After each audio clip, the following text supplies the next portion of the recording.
So, a thought hit me recently that people raise children when they haven't led good lives themselves. I expanded on it eventually a little, and there's two scenarios now, not just that one. There's so far two standard scenarios, and that is people could have lived good lives and they would have wanted to share that experience with the coming tadpoles that will be manifestations of the next generation, continued survival, posterity, and people want to share that with their bloodlines and they want it to be manifested in the future. So they raise it. So they raise children and they think it's a part of life. And the other scenario is that people haven't lived good lives themselves. It's been a lot of struggle, it's been a lot of torment, uh, poor quality of life, lack of amenities, lack of fulfillment, lack of avenues of release. So they reproduce thinking that will be lucrative. Having a family will be one of the achievements in an unfulfilling and unsuccessful and average existence. And maybe the children will be richer. That's the subliminal thinking process. And I think it's this one, the second one, that's very common in the world. It's the most common one. The first one, wherein you want to share the good experiences you've had if you had a good life. That happens a lot in the first world countries, but nowadays there's increasingly a crossbreed. There's like a hybrid happening wherein you've lived a good life, but you still don't want to share it with anyone, and you prefer to not reproduce. The other thing is you think you've lived a bad life, as is being seen in maybe Japan, uh, Scandinavia, and the ultra first world countries where the birth rate is decreasing because people are just not reproducing. They're too well off. I believe in the movie Lucy, Morgan Freeman's character had made this remark that the cell, like in this case, has two choices. If the conditions in which the cell is present is favorable, the cell chooses immortality. And if it's unfavorable, the cell chooses to reproduce, divide.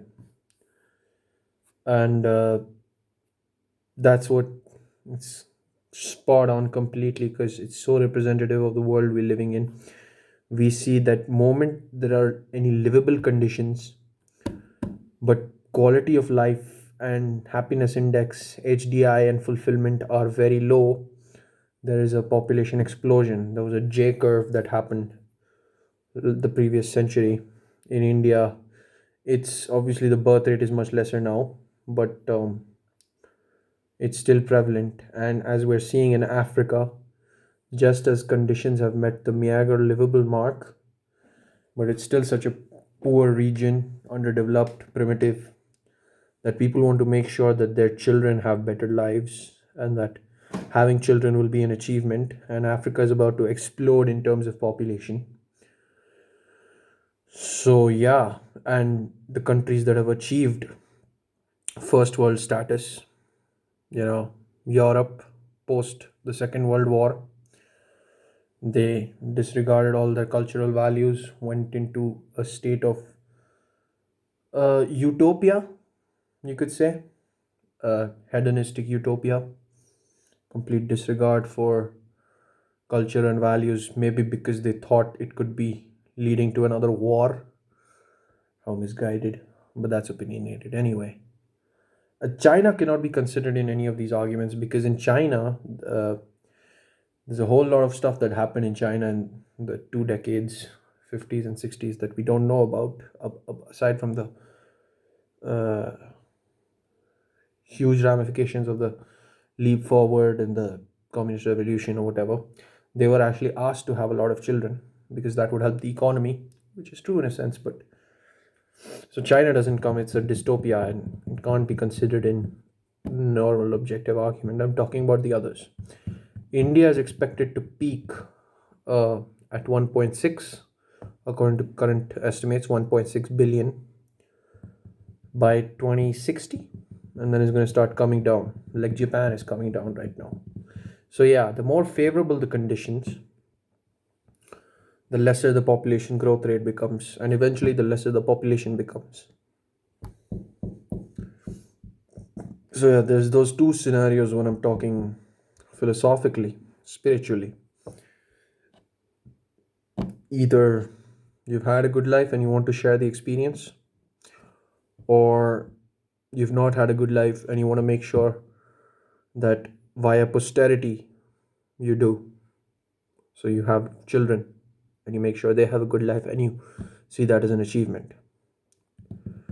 And in my case, not very unlike Scandinavia, uh, there's also a hybrid in that from the first case, I have something in common. That is that want to, I mean, like, I've had a good life so far. But the second part of the first case, that I want to share it, no, that's not true.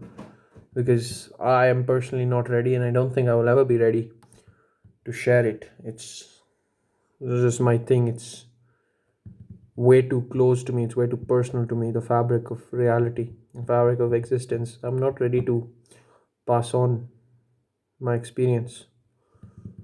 It might not resonate with many people, but I choose to go ahead and make quality of life better and better and prolong my own attachment to this experience that I've been given. And uh, I'm not ready to build for the future. I'm ready to adapt myself into, in relative terms speaking, an immortal state, but I'm not ready to pass it on. There might be distractions in the future. You never know how the universe works. So there could be attractive women. There could be urges to settle down, start a family. Those are there. Those are natural masculine urges. But beyond all that, there is something even greater, I think, in here. I'm not ready to share it. And I think that's a part of evolution. It's something we are all maybe destined to do. It's sort of like a transcendence, passing on to an immortal state, biologically, spiritually, and in mental approach. In terms of mental approach, you know, we're not living in a violent, chaotic uh, simulation anymore. We're basically civilized human society, and so we don't need to have urges and indulge in coitus. You know, we might be above that, and it's not really being robotic as much as it is just being a part of evolution. You can still have your feelings, you can still have your emotions, you can still have arousals if that's in anyone's mind. Um, but yeah, having an actual child, that's a big deal. And just from a spiritual standpoint, we won't have any problems in raising them.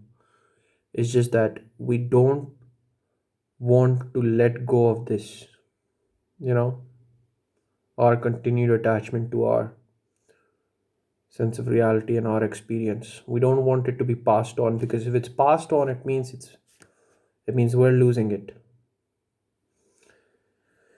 Now, for all of existence up until maybe right now, all of life, as you can say, it is basically like an act of letting go. But I think our generation can change that. So we have to decide We are the cell and we are in an environment where there's choice, chaos, entropy, randomness. Do we adapt so that the conditions seem favorable to us? Or do we go down the uh, hedonistic path, if you could say, and choose to produce so that the next generation can have a go at reality? Because as far as I know, my generation is different and we won't let go that easily. I'm speaking generationally. I myself, though, for sure, I'm telling I will not let go, but let's see what happens with the rest of the generation, because if they're on board, then this has a greater chance of success. So, yeah,